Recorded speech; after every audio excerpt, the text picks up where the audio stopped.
দায়িত্বপূর্ণ পদ থেকে এইরকম বক্তব্য আমরা আশা করতে পারি না। আলিয়া মাদ্রাসার কি অবদান আছে তার সেটা জানা নাই, আবার জানা দরকার। আমরা ঝগড়া করতে চাই না, কবির অবদান আছে, আলিয়ার অবদান আছে। খারিজি বলতে আবার কমিকে বুঝবেন না, যে খারিজির কথা বলছি এটা একটা ফেরকা খারিজি, এটার উৎপত্তি হযরত আলীর জমানায়। সংখ্যা ছিল কত? 12,000। আব্দুল্লাহ বিন আব্বাস রাদিয়াল্লাহু তাআলা আনহুমাকে হযরত আলী 3 বার পাঠালেন তাদের বুঝাতে। কয়বার?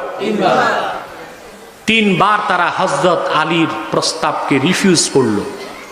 তখন তিনি যুদ্ধ পরিচালনা করলেন।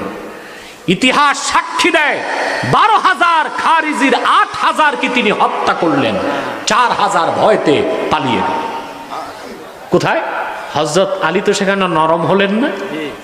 নরম ছিলেন না বজ্রের মতো কঠোর? তাহলে বোঝা যায় সব সময় নরমি সে কাম লো এই তত্ত্ব চলবে না। কভি নরমি সে কভি গরমি সে, কখনো নরমে কখনো গরমে, ঠিক কিনা?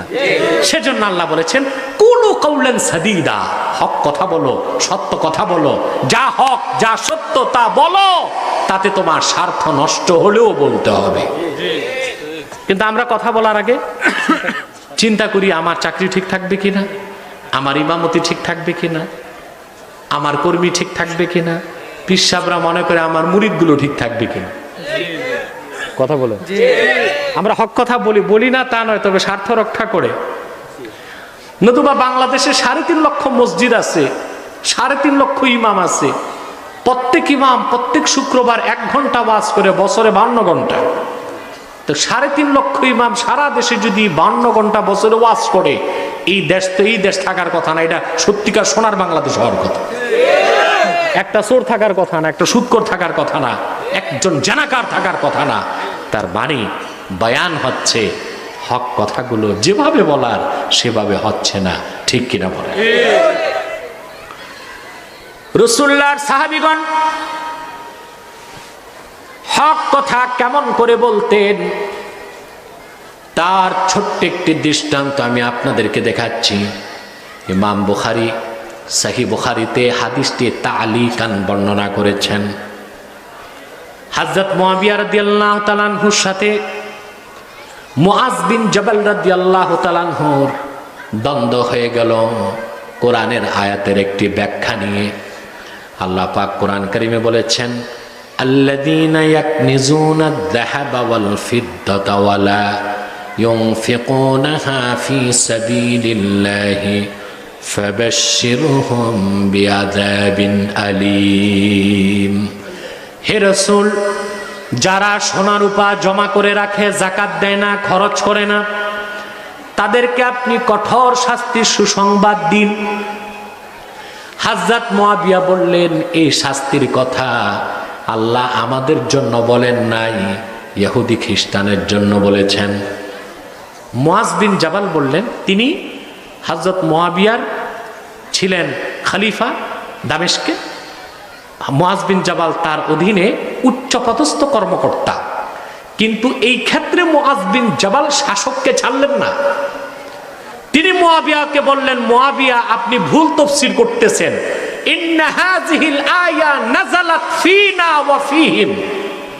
এই আয়াতে আল্লাহ যে শাস্তির কথা বলেছেন এটা আমাদের জন্য, তাদের জন্য।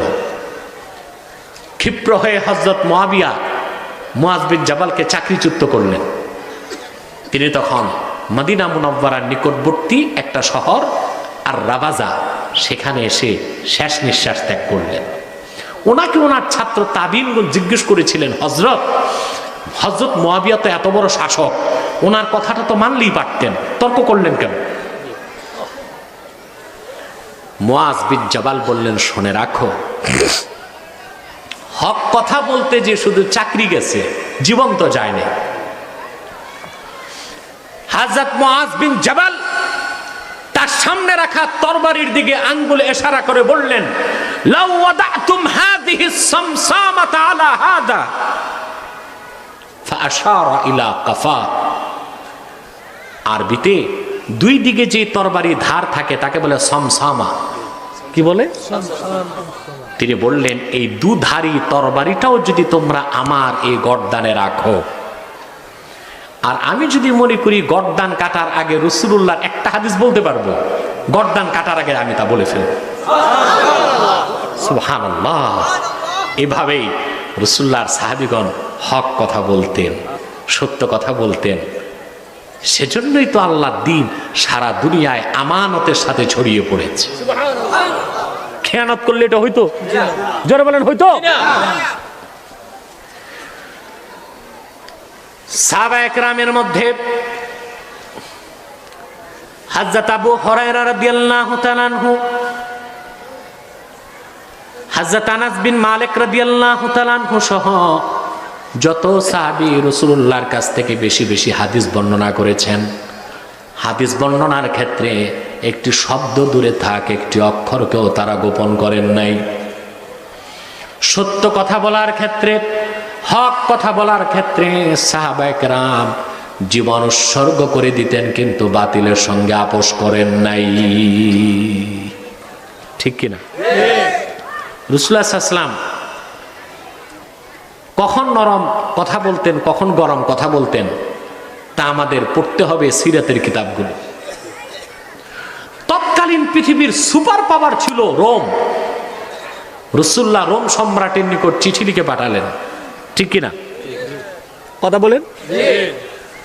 আল্লাহ রাসূল তাকে থ্রেট করলেন, আসলিম তাসলাম, তুমি ঈমান এনে মুসলিম হও, নিরাপত্তা লাভ করবে দুনিয়াতে এবং আখিরাতে।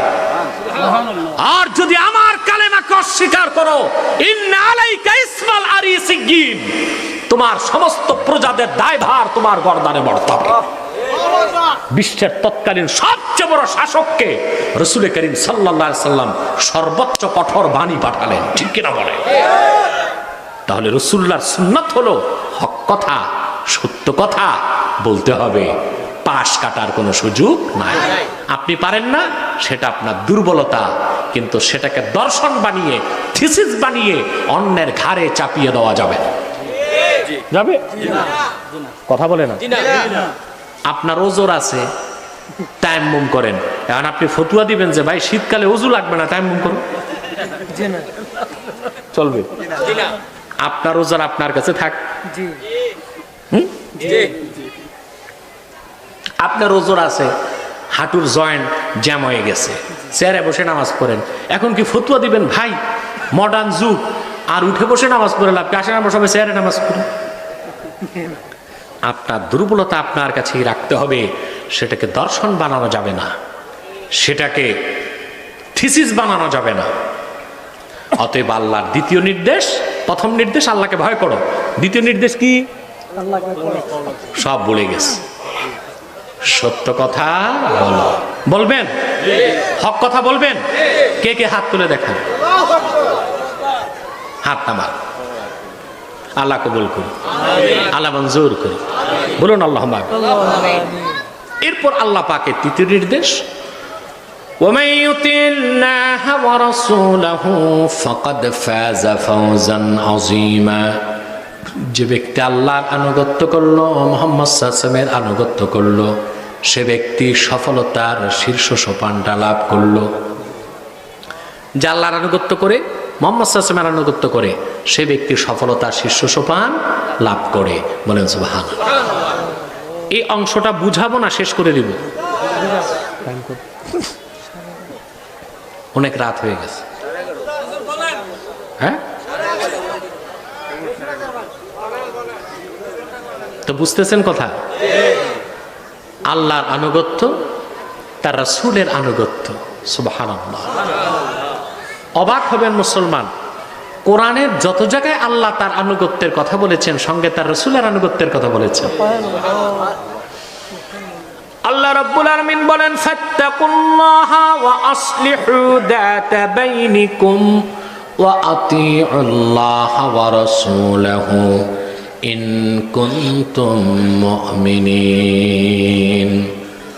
তোমরা আল্লাহকে ভয় করো, নিজেদের মধ্যে সম্পর্ককে ঠিক করো, আল্লাহর আনুগত্য করো, মুহাম্মদ সাল্লাল্লাহু আলাইহি সাল্লামের আনুগত্য করো, যদি তোমরা মুমিন হয়ে থাকো।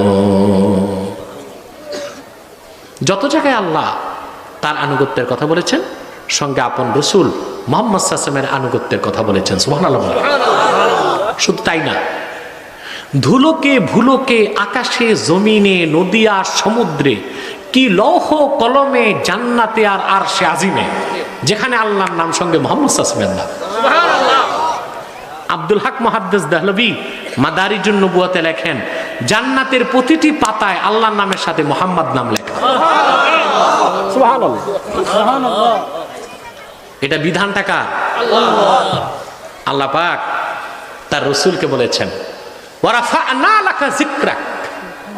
মুহাম্মদ সাল্লাল্লাহু আলাইহি ওয়াসাল্লাম, আমি আল্লাহ আপনার জিকিরকে বুলন্দ করেছি। সুবহানাল্লাহ। কেমন করে আল্লাহ রাব্বুল আলামিন আপনার জিকিরকে বুলন্দ করেছেন? হুজুর বললেন, আল্লাহ ভালো জানেন। জিবরিল চলে গেল, আল্লাহ জবাব পাঠালেন হাদিসে কুদসি। আল্লাহ ডাক দিয়ে বললেন, ইদা যুকিরতু যুকিরতা মাই হাবিব।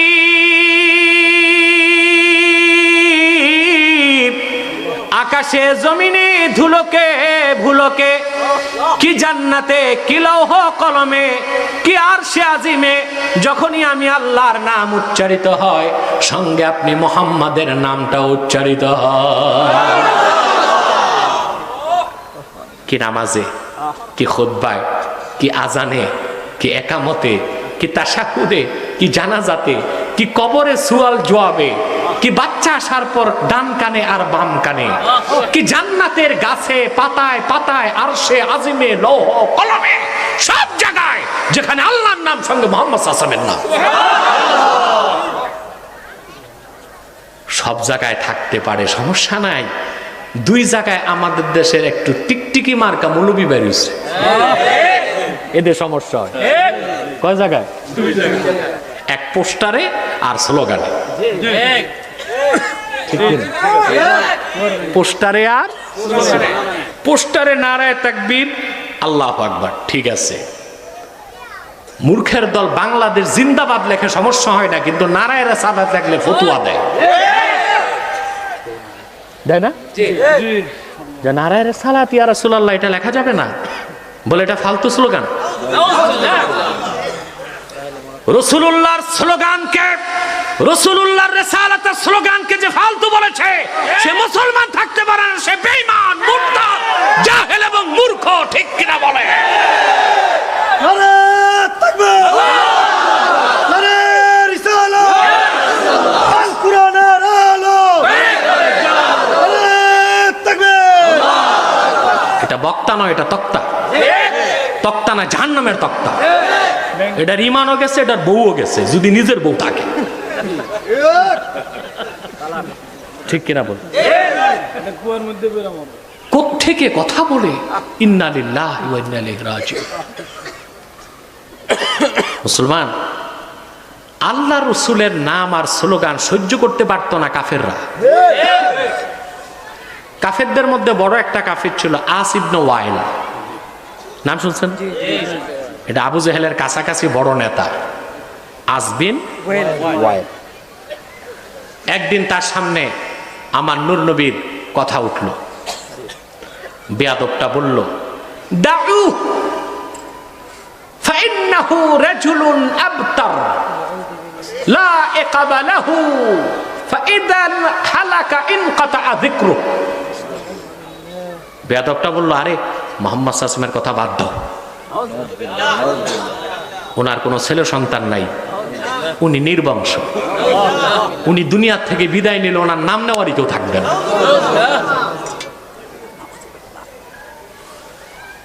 কোরআন সাক্ষী, হাদিস সাক্ষী। ফাআনজালাল্লাহু সূরাতাল কাউসার, ইন্না আ'তাইনাকাল কাউসার। পড়েন সবাই, ইন্না আ'তাইনাকাল কাউসার ফাসাল্লি লিরাব্বিকা ওয়ানহার ইন্না শানিয়াকা হুয়াল আবতার। হাবিব, আমি আল্লাহ আপনাকে কাউসার দান করেছি, রবের জন্য নামাজ পড়ুন, কোরবানি করুন। ইন্না শানিয়াকা হুয়াল আবতার, ইন্না মুবগিদাকা হুয়াল আবতার, যে আপনাকে নির্বংশ বলেছে সেই নিন্দুক, সেই বেয়াদবটাই নির্বংশ। আপনার ছেলে সন্তান নাই তাতে সমস্যা নাই, যারাই আপনার কালেমা একবার মুখে উচ্চারণ করবে কাল কিয়ামত পর্যন্ত আমি আল্লাহ তাদেরকে আপনার রুহানি সন্তান বানায় দিব। আমার রাজত্বে যতদিন আমি আল্লাহর নাম থাকবে, সঙ্গে আপনার নামও থাকবে। সুবহানাল্লাহ। তাহলে নূর নবী মুহাম্মদ সাল্লাল্লাহু আলাইহি ওয়াসাল্লামের নাম বা স্লোগান যারা সহ্য করতে পারে না, ওরা ওই কুখ্যাত আসবিন ওয়াইলের বংশধর। এইরকম বক্তাগুলোর জুতা দিয়ে পিঠে তক্তা বানায় ফেলে দিবে। পারবেন ইনশাআল্লাহ। কোরআনে যেখানে আল্লাহ তার আনুগত্যের কথা বলেছেন, সঙ্গে তার রসুলের আনুগত্যের কথা বলেছেন। যেখানে নিজের জিকির করেছেন, সঙ্গে আপন দোস্ত মুহাম্মদ সাল্লাল্লাহু আলাইহি ওয়াসাল্লামের জিকির করেছেন। শুধু তাই না, চূড়ান্ত কথা তিনি বলে দিয়েছেন, মাইয়ুতির রাসূল ফাকাদ আতা আল্লাহ। যে ব্যক্তি মুহাম্মদ সাল্লাল্লাহু আলাইহি সাল্লামের আনুগত্য করলো, সে স্বয়ং আল্লাহ রাব্বুল আলামিনের আনুগত্য করলো। এরপরে কথা আছে আর? জি না। কথা বলেন। জি না। এটা কার কথা? আল্লাহ। মাইয়ুতির রাসূল ফাকাদ আতা আল্লাহ। যে মুহাম্মদ সাল্লাল্লাহু আলাইহি ওয়াসাল্লামের আনুগত্য করলো, সে স্বয়ং আল্লাহর আনুগত্য করলো বলেছেন। আমি মূল কথায় চলে যাচ্ছি আস্তে আস্তে আস্তে আস্তে। খেয়াল করতেছেন? কথাগুলো মনে থাকবে? এই যে একটা ঘন্টা চলে গেল, আমরা কি শুনলাম এতক্ষণ? বলতে পারবেন 2 মিনিট দাঁড়ায় কেউ? আমরা 2-4 ঘন্টা ওয়াজ শুনি, মেসেজ কিছু পাই না, মাথায় নিয়ে যে বাড়ি যাবো। বরং ওয়াজ যা শুনি মাঠে রেখে বিরিয়ানির পোটলাটা নিয়ে বাড়ি যায়। কথা বলে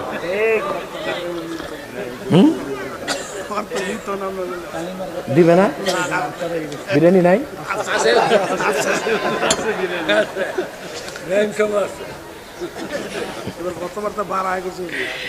আমার ভাইরা,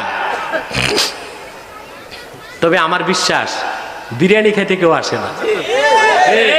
এই হাজার হাজার শ্রোতায় এমন শ্রোতাও আছে যার এখানে আসতে যেতে 500 টাকা খরচ। ও তো এরকম 10 প্যাকেট খাইতে পারতো কিনে, ঠিক কিনা? আসে কোরআনের টানে। গভীর রাতে কিছু যদি পায় এতে তো ভালোই লাগে, ঠিক কিনা? আহলে সুন্নাত আহলে হকের বড় বৈশিষ্ট্য, ওরা শুধু খায় না, খাওয়ায়। আমাদের দেশে দেখবেন কিছু পীর সাহেব আছে, ওনাদের কাছে গেলে শুধু দিতে হয়, নেওয়ার কিছু নাই।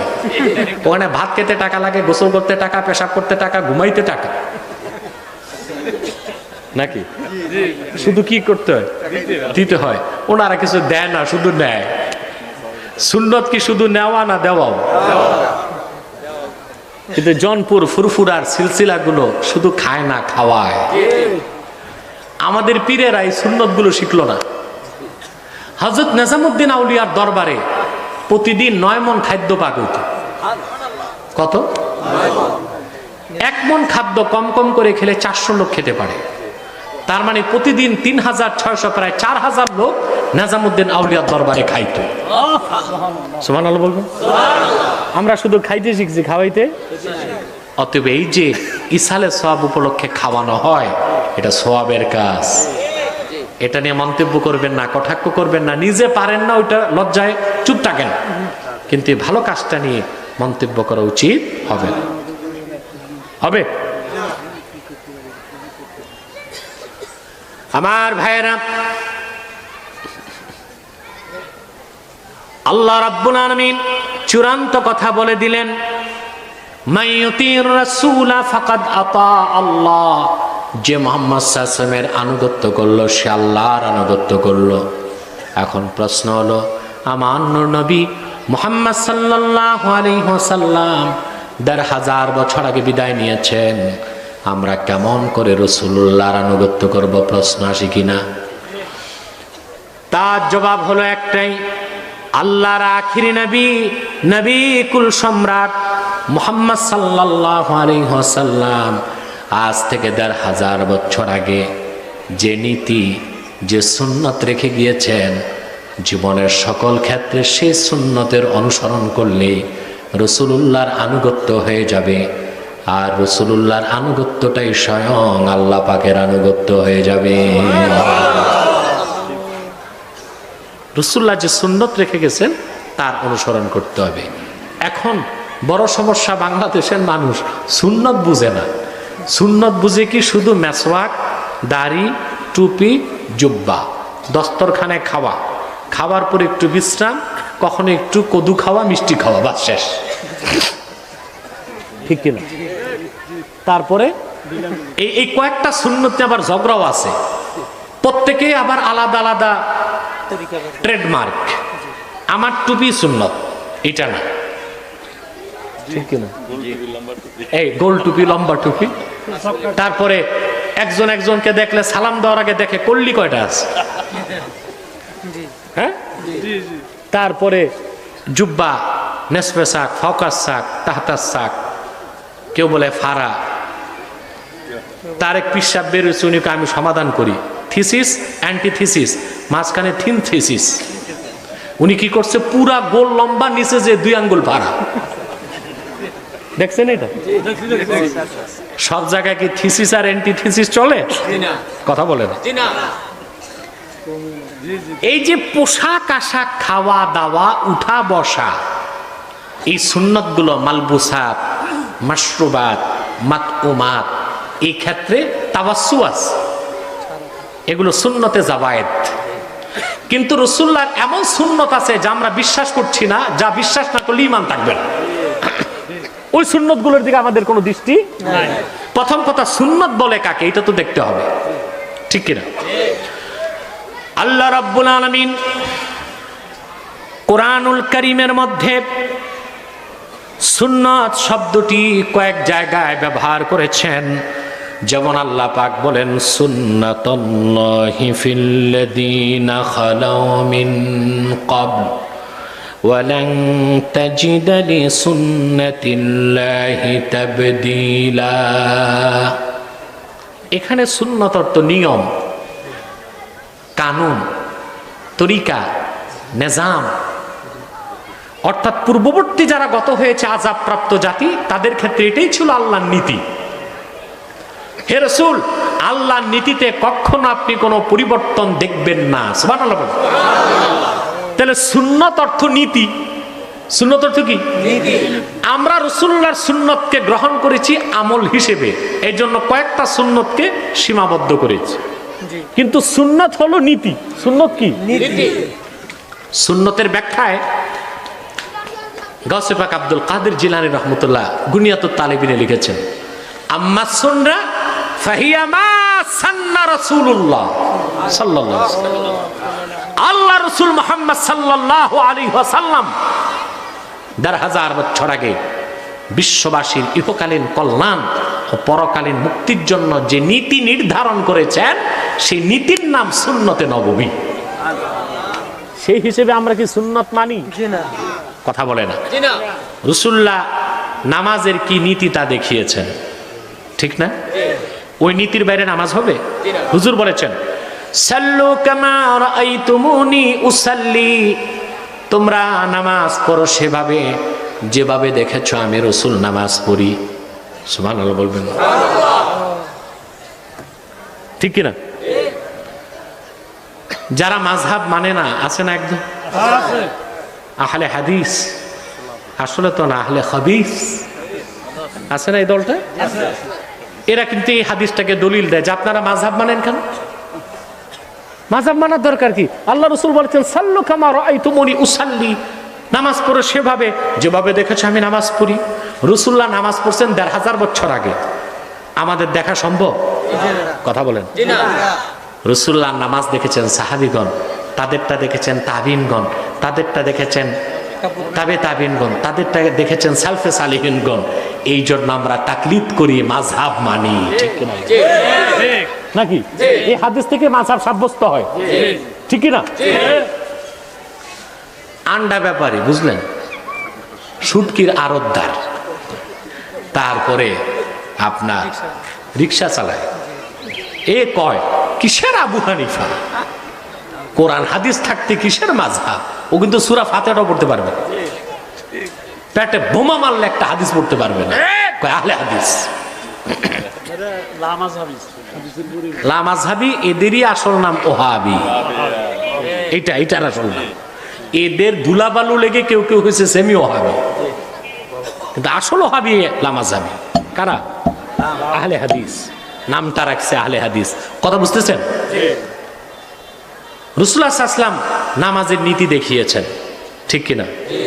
ওই নীতিতে নামাজ পড়তে হয়। রাসূলুল্লাহ যাকাতের নীতি দেখিয়েছেন, ওই নীতিতে যাকাত দিতে হয়। রাসূলুল্লাহ হজের নীতি দেখিয়েছেন, সেই নীতিতে হজ করতে হয়। আমাদের দেশের আমরা মুসলমানরা নামাজ, রোজা, হজের ক্ষেত্রে রাসূলুল্লাহর নীতি মানি, বাকি অন্য ক্ষেত্রে, লেনদেনের ক্ষেত্রে, ব্যবসার ক্ষেত্রে, বিচার আচারে, সমাজ ব্যবস্থায়, রাষ্ট্র ব্যবস্থায়, সাংস্কৃতিক জীবনে, শিক্ষা জীবনে, সংসার জীবনে রাসূলুল্লাহর নীতি সুন্নত মোটেও মানি না, ঠিক কিনা? আমি দেখেছি আমাদের দেশের হাজিরা পুরা সুন্নত মানে হজ করতে গেলে 5 লাখ টাকা খরচ হয়। ভাবছে একটা সুন্নত যদি ছুটে, হজ যদি না হয়, টাকা মাইর, ঠিক কিনা?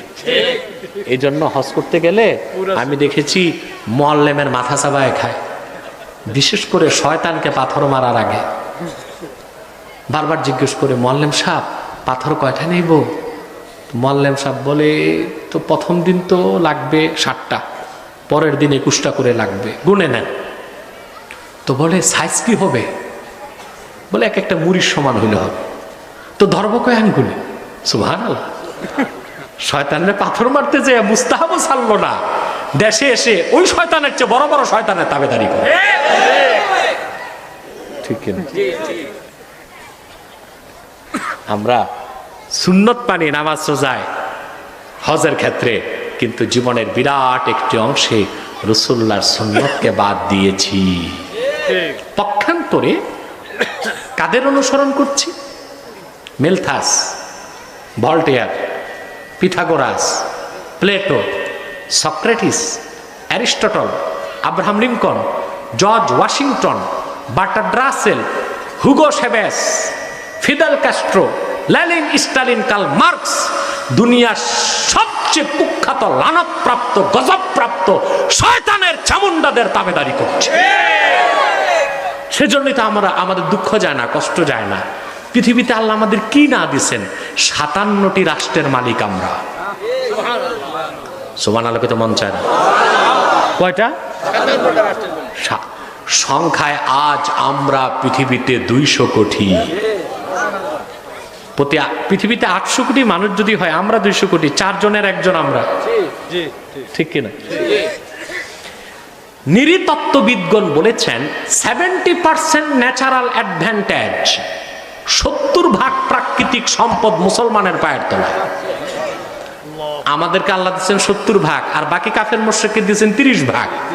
আসলে আমরা আছি বলে ওরা আছে, আমরা খাই বলে ওরা খায়। গৃহস্থ খায় বলে কুত্তা হাড্ডিটা চাটতে পারে নাকি? গৃহস্থ না খাইলে কুত্তায় হাড্ডি চাটতে, আমরা গৃহস্থ, আমরা পৃথিবীর বৈধ প্রোপাইটার, আমাদের কারণে ওরা বেঁচে আছে। কিন্তু চোরের মার বড় গলা, ঠিক কিনা? আমার ভাইরা, 57টি রাষ্ট্রের মালিক আমরা, 70% খনিজ সম্পদ আমাদের পায়ের তলায়। সংখ্যায় আমরা 200 কোটি, তারপরও বিশ্বের জনপদগুলোতে আমরাই লাঞ্ছিত, বঞ্চিত, নির্যাতিত, নিপীড়িত, নিগৃহীত, লাঞ্ছিত, রক্তাক্ত, রক্ত ঝরছে বসনিয়াতে, লিবিয়াতে, আফগানে, কাশ্মীরে, ফিলিস্তিনে, আসামে, মায়ানমারে, সারা বিশ্বে আমরা রক্তাক্ত, লাঞ্ছিত, বঞ্চিত। একটাই কারণ, রাসূলুল্লাহর আদর্শকে বাদ দিয়েছি, সুন্নতকে বাদ দিয়েছি, ঠিক কিনা?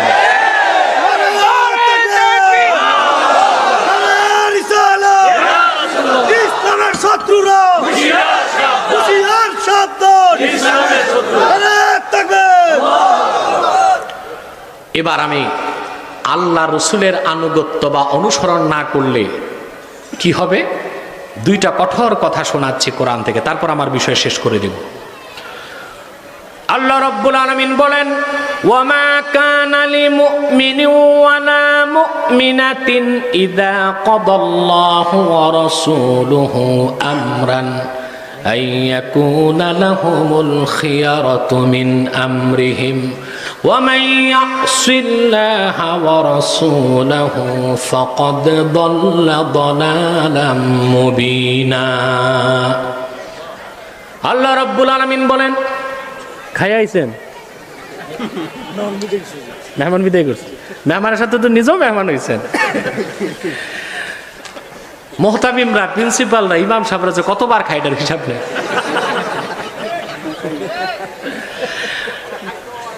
খাইতেও পারে, সুবহানাল্লাহ। একটু পেট যেন তাগার হয়ে আছে। আবার অনেক বক্তা আমি দেখেছি যাদের গাড়িতে 2-3টা টিফিন গাড়ি থাকে, এক রাতে 4 দাওয়াত খায়। এইটা রহমত বলবো না আমি, জনগণ মনে করবে যে মাওলানা মানি খালি খাও, এত খাওয়া ভালো না, কি বলেন বন্ধুরা? আল্লাহ পাক বলেন, ওমা কানা লিমুমিন ওয়ালা মুমিনা, কোন মুমিন মুমিনা মুসলিম নরনারীর জন্য এটা উচিত নয়। ইদা কাদাল্লাহু ওয়া রাসূলুহু আমরান আইয়াকুনা লাহুমুল খিয়ারাতু মিন আমরিহিম, আল্লাহ ও তার রাসূল মুহাম্মদ সাল্লাল্লাহু আলাইহি ওয়াসাল্লাম যখন কোনো সিদ্ধান্ত দেন, সেই সিদ্ধান্তকে ভায়োলেট করে নিজেদের পক্ষ থেকে কোনো মন গড়া সিদ্ধান্তকে গ্রহণ করা কোনো মুসলমানের কাজ নয়। তাহলে কার কাজ? শয়তান, কাফিরের কাজ। ওইটা কোন? আমি বললাম না, আপনারাই বলেন। ওটা মুসলমানের কাজ নয়, তাহলে কার কাজ? আমি বললাম না, এই জন্য মৌলবীরা আমার আমি নাকি কথায় কথায় কাফের বলি, বলে না যে আব্বাসী কথায় কথায় কাফের বলে। আচ্ছা, আমি কি কথায় কথায় মুসলমানকে কাফের বলি না কাফেরকে কাফের বলি? যারা কথায় কথায় কাফের হয় তাদেরকে আমি কথায় কথায় কাফের বলি, কোন মুসলমানকে বলি না। কোন মুসলমানকে? মুসলমান। তাহলে আল্লাহ ও তার রাসূলের সিদ্ধান্ত যারা মানে না, মানবে না, তারা মুসলমান হতে পারে না। ওয়ামান ইয়াসিল্লাহা ওয়া রাসূলাহু ফাকাদ দাল্লা দালালাম মুবিনা। আল্লাহ পাক বলেন, আর যে ব্যক্তি আল্লাহ এবং তার রাসূল মুহাম্মদ সাল্লাল্লাহু আলাইহি সাল্লামের নাফরমানি করলো, সে ব্যক্তি গোমরাহির মধ্যে নিমজ্জিত হয়ে গেল। তাহলে নূর নবী মুহাম্মদ সাল্লাল্লাহু আলাইহি সাল্লামের আনুগত্য যারা করবে না, সিদ্ধান্ত যারা মানবে না, তারা মুসলমান হতে পারে না। এবার সুন্নত বুঝছেন? সুন্নত শুধু কি আমলের নাম না নীতির নাম? কথা বলে না, শুধু আমলের নাম না নীতির নাম? এবার আরেকটি কঠোর কথা বলছি, আমার না, কোরআন থেকে। আল্লাহ রাব্বুল আলামিন বলেন, ফালা ওয়া রাব্বিকা লা ইউমিনুনা হাত্তা ইউহাক্কিমুকা ফীমা শাজারা বাইনাহুম থুম্মা লা ইয়াজিদু ফি আনফুসিহিম হারাজাম মিম্মা কাদাইতা ওয়া ইউসাল্লিমু তাসলিমা। আল্লাহ রাব্বুল আলামিন বলেন, ফালা ওয়া রাব্বিক, মুহাম্মদ সাল্লাল্লাহু আলাইহি সাল্লাম আপনার রবের কসম, লা ইউমিনুনা হাত্তা ইউহাক্কিমুকা ফীমা শাজারা বাইনাহুম আই ইউহাক্কিমুকা ফীমা ইখতালাতা বাইনাহুম, যতক্ষণ পর্যন্ত মানুষেরা তাদের মধ্যে সৃষ্ট সংকট নিরসনের জন্য, বিরোধের ক্ষেত্রে সমাধানের জন্য আপনি রাসূলের সিদ্ধান্ত না মানবে, আপনার আনুগত্য না করবে, আমি আল্লাহ কসম করে বলি তারা মুসলমান হতে পারে না। এ কথা কার? জোরে বলতে হবে, কার? এই আয়াতের ব্যাখ্যায় হাফেজ ইবনে কাসির রাহিমাহুল্লাহ লিখেন, ১৫০০ বছর আগে মদিনাতুল মুনাওয়ারাতে এক মুসলিম আর এক ইহুদির মধ্যে ঝগড়া হলো একটি যুদ্ধের ঢাল নিয়ে। কি নিয়ে? বিচার গেল রাসূলুল্লাহ সাল্লাল্লাহু আলাইহি ওয়াসাল্লামের কাছে। আল্লাহ রাসূল সাল্লাল্লাহু আলাইহি সাল্লাম সাক্ষী প্রমাণে দেখলেন রায় পায় ইহুদি। রাসূলুল্লাহ রায় দিলেন, রায় পেয়ে গেল কে? ইহুদি। ওই কথিত মুসলিমটা খেপে গেল। সে বের হয়ে বলল, আল্লাহ রাসূল সাল্লাল্লাহু আলাইহি ওয়াসাল্লামের কদম থেকে দূরে যেয়ে ইহুদিকে বলল যে ভাই, এই বিচার আমি মানতে পারলাম না, সানি বিচার হবে। ইহুদি বলল, রাসূলুল্লাহর বিচারের পর আবার বিচার করার ক্ষমতা আছে কেন? বলে না, চলো হযরত ওমরের কাছে যাই।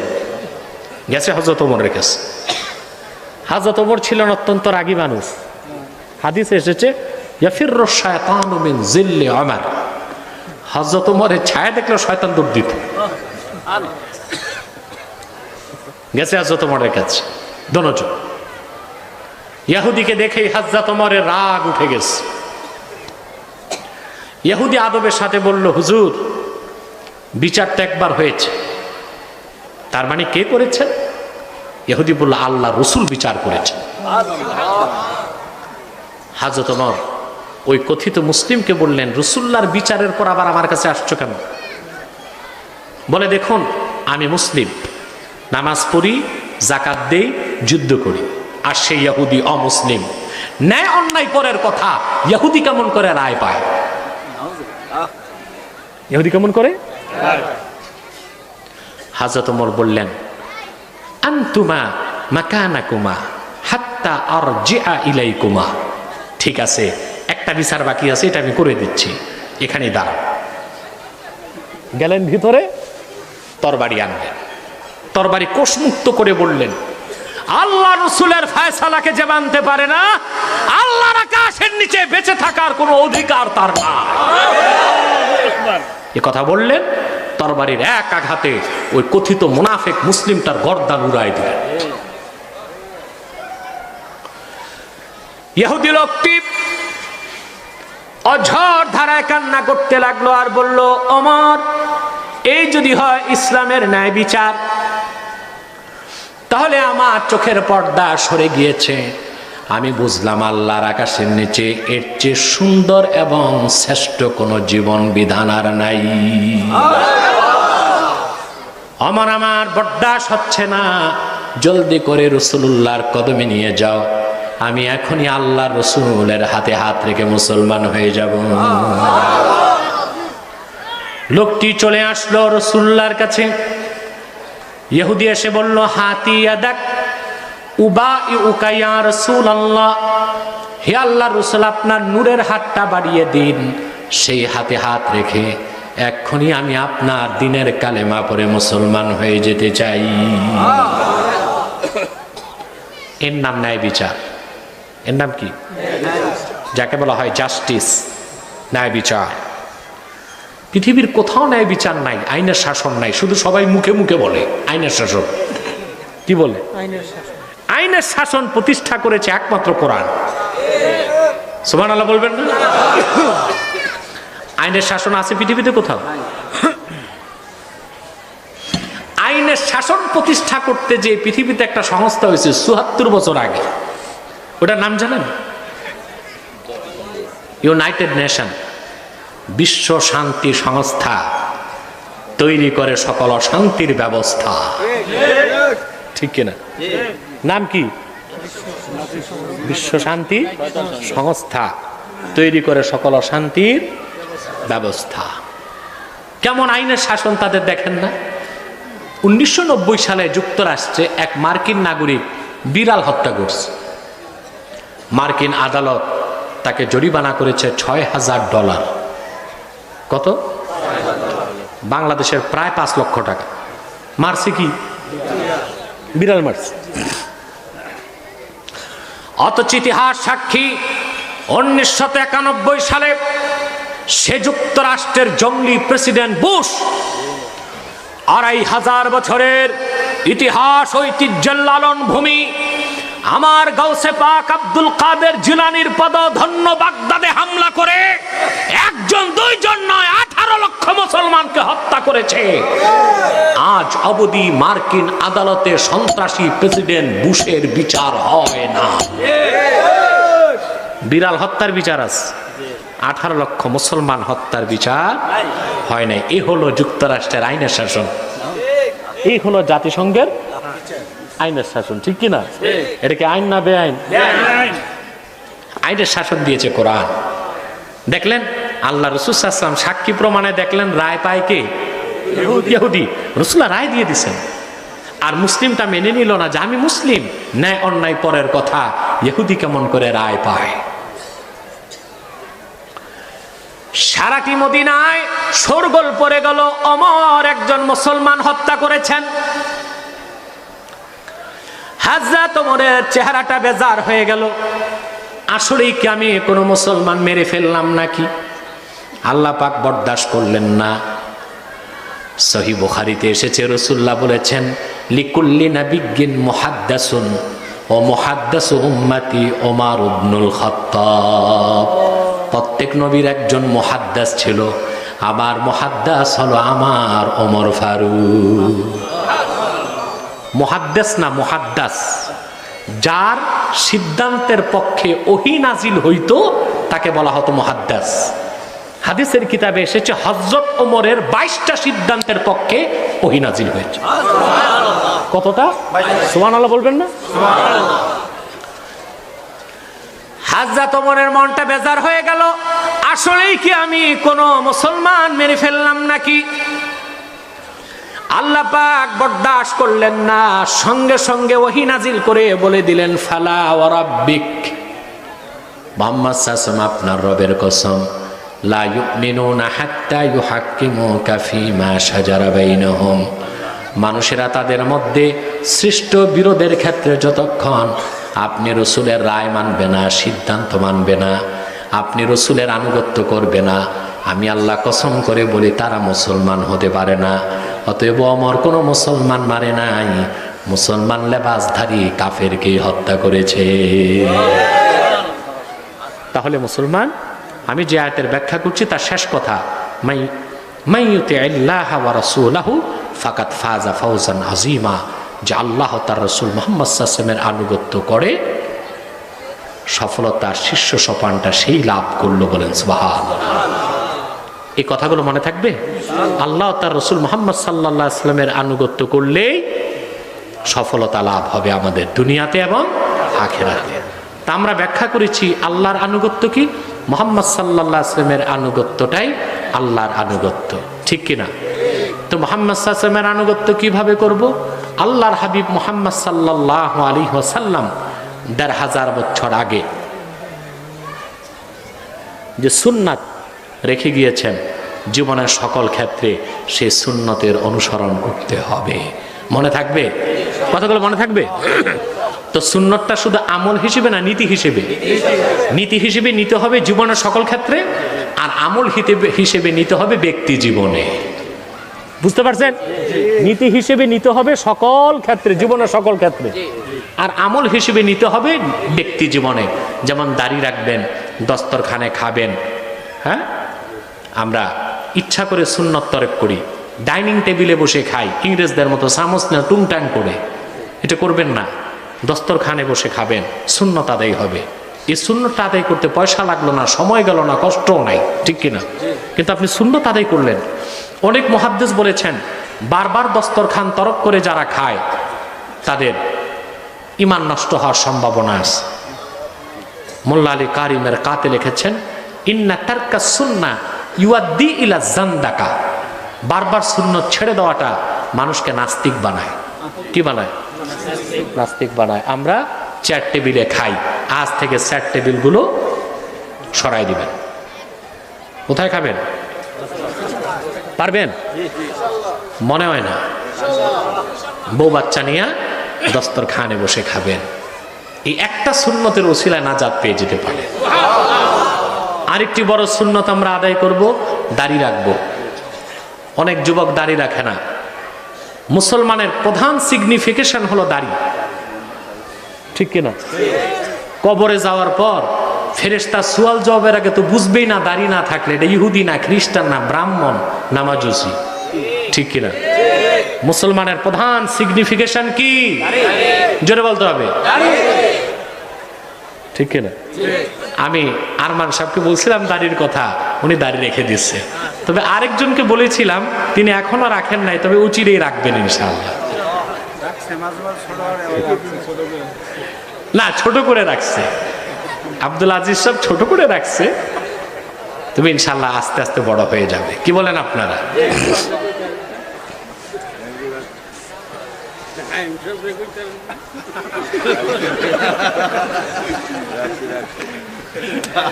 আব্দুল আজিজ সাহেব নাইম সাহেবকে ধরছে। নাইম সাহেবেরটা মোটামুটি দূর থেকে বোঝা যায় দাড়ি বলে একটা কিছু আছে। আব্দুল আজিজ সাহেব ওই পর্যায়ে নিলেও চলবে। কি বলেন আপনারা? যুবকরা দাড়ি রাখে না, দাড়ি রাখো না কেন? বলে হুজুর বিয়ের পরে রাখবে। তার মানে কি দাড়িওয়ালাদের বউ নাই? তুমি যে দেহ মাওলানা সাহেবদের একটা না দুইটা তিনটা আছে। জি, তো যুবকদের দাড়ি রাখতে হবে, হবে না? বলতে পারো কাফের মুশরিক কত দাড়ি রাখে? কাফের মুশরিকের দাড়ি আর ছাগলের দাড়ি এক। বরং আমি বলি কাফেরের দাড়ি অনিরাপদ, ছাগলের দাড়ি নিরাপদ। ছাগলের দাড়ি দেখে কেউ ধোকায় পড়বে না, কাফেরের দাড়ি দেখে ধোকায় পড়তে পারে, ঠিক কিনা? তাহলে মুসলমান আমরা নীতি হিসেবেও সুন্নতকে মানবো, আর দৈনন্দিন জীবনে সুন্নতের আমলগুলো করব। পারবো তো ইনশাল্লাহ? দস্তরখানে খাবো, মেসওয়াক করব, তারপরে দাড়ি রাখার চেষ্টা করব। পারবো তো ইনশাল্লাহ? যুবকরা হঠাৎ করে এক মুষ্টি দাড়ি আমাদের মতো রাখতে পারবা না, এটা অভ্যাস লাগবে। দাড়ি ছাটাও হারাম, দাড়ি চাষা বড় হারাম, একটা অপরাধ আর একটা মহা অপরাধ। আল্লামা আনোয়ার কাশ্মীরি রহমতুল্লাহ লিখেছেন, আম্মা কাতউন ফামা দুনা যালিকা ফাহুয়া হারামুন ইজমাআন। এক মুষ্টির কম দাড়ি রাখাও হারাম, এটা ইজমা, এটা অপরাধ। কিন্তু দাড়ি চেষে ফেলে দেওয়া এটা শুধু অপরাধ না, মহা অপরাধ। তো যুবকদেরকে আমি বলবো অন্তত মহা অপরাধটা ছাড়তে পারবা কিনা? দাড়ি চাষাটা বাদ দাও, ছোট ছোট হলেও রাখা শুরু করো, বড় পরে হোক। এরকম 10টা যুবক হাত তুলে দেখো, দাড়িওয়ালা না দাড়ি ছাড়া, হাত উঠাও। যুবক যাদের দাড়ি একদম নাই আর দাড়ি চাষবা না, ছোট করে হলেও রাখবা, সাহস করে হাত উঠাও। আলহামদুলিল্লাহ, আল্লাহ কবুল করুক, আল্লাহ মঞ্জুর করুক, বলুন আল্লাহ আমিন। তাহলে যে কথাগুলো আমরা আজকে কোরআন থেকে শুনলাম, 1, আল্লাহকে ভয় করতে হবে, 2, হক কথা বলতে হবে, 3, জীবনের সকল ক্ষেত্রে সুন্নতকে নীতি হিসেবে গ্রহণ করতে হবে, আর দৈনন্দিন জীবনে আমল করতে হবে। এই কথাগুলি তো শুনলাম, এই 3টা মেসেজ নিয়ে বাড়ি যাব তো? কথা বলে না? আর এই 3টি মেসেজ অন্যকে পৌঁছে দিব, পারবো তো ইনশাল্লাহ? আমরা ভালো কাজ করি না, খারাপ কাজ করি। ওই চায়ের দোকানে বসে গীবত করি, কে কি করলো, এই খারাপ কাজগুলো ফিরিস্তে আমরা বলতে থাকি আর চা টানি, ঠিক কিনা? কিন্তু আমরা ওই কাজটা না করে ওয়াজ যা শুনলাম কালকে সকালে চায়ের স্টলে এটা আলোচনা করতে পারি। হ্যাঁ, আমরা 3টা কাজ করবো। কয়টা কাজ? আল্লাহকে ভয় করব, সত্য কথা বলবো, হক কথা, আর সুন্নত তরিকায় সুন্নতকে নীতি হিসেবে গ্রহণ করব, আর দৈনন্দিন জীবনে আমল করব। আল্লাহ বলেছেন ফাকাত ফাজা ফাওজান আযীমা, এই ব্যক্তিকে আল্লাহ চূড়ান্ত সফলতা দান করবেন। বলেন সুবহান। সাদাকাল্লাহুল আযীম ওয়া সাদাকা রাসূলুহুন নবিয়ুল কারীম ওয়া নাহনু আলা যালিকা মিনাশ শাহিদিন ওয়াশ শাকিরিন আলহামদুলিল্লাহি রাব্বিল আলামিন।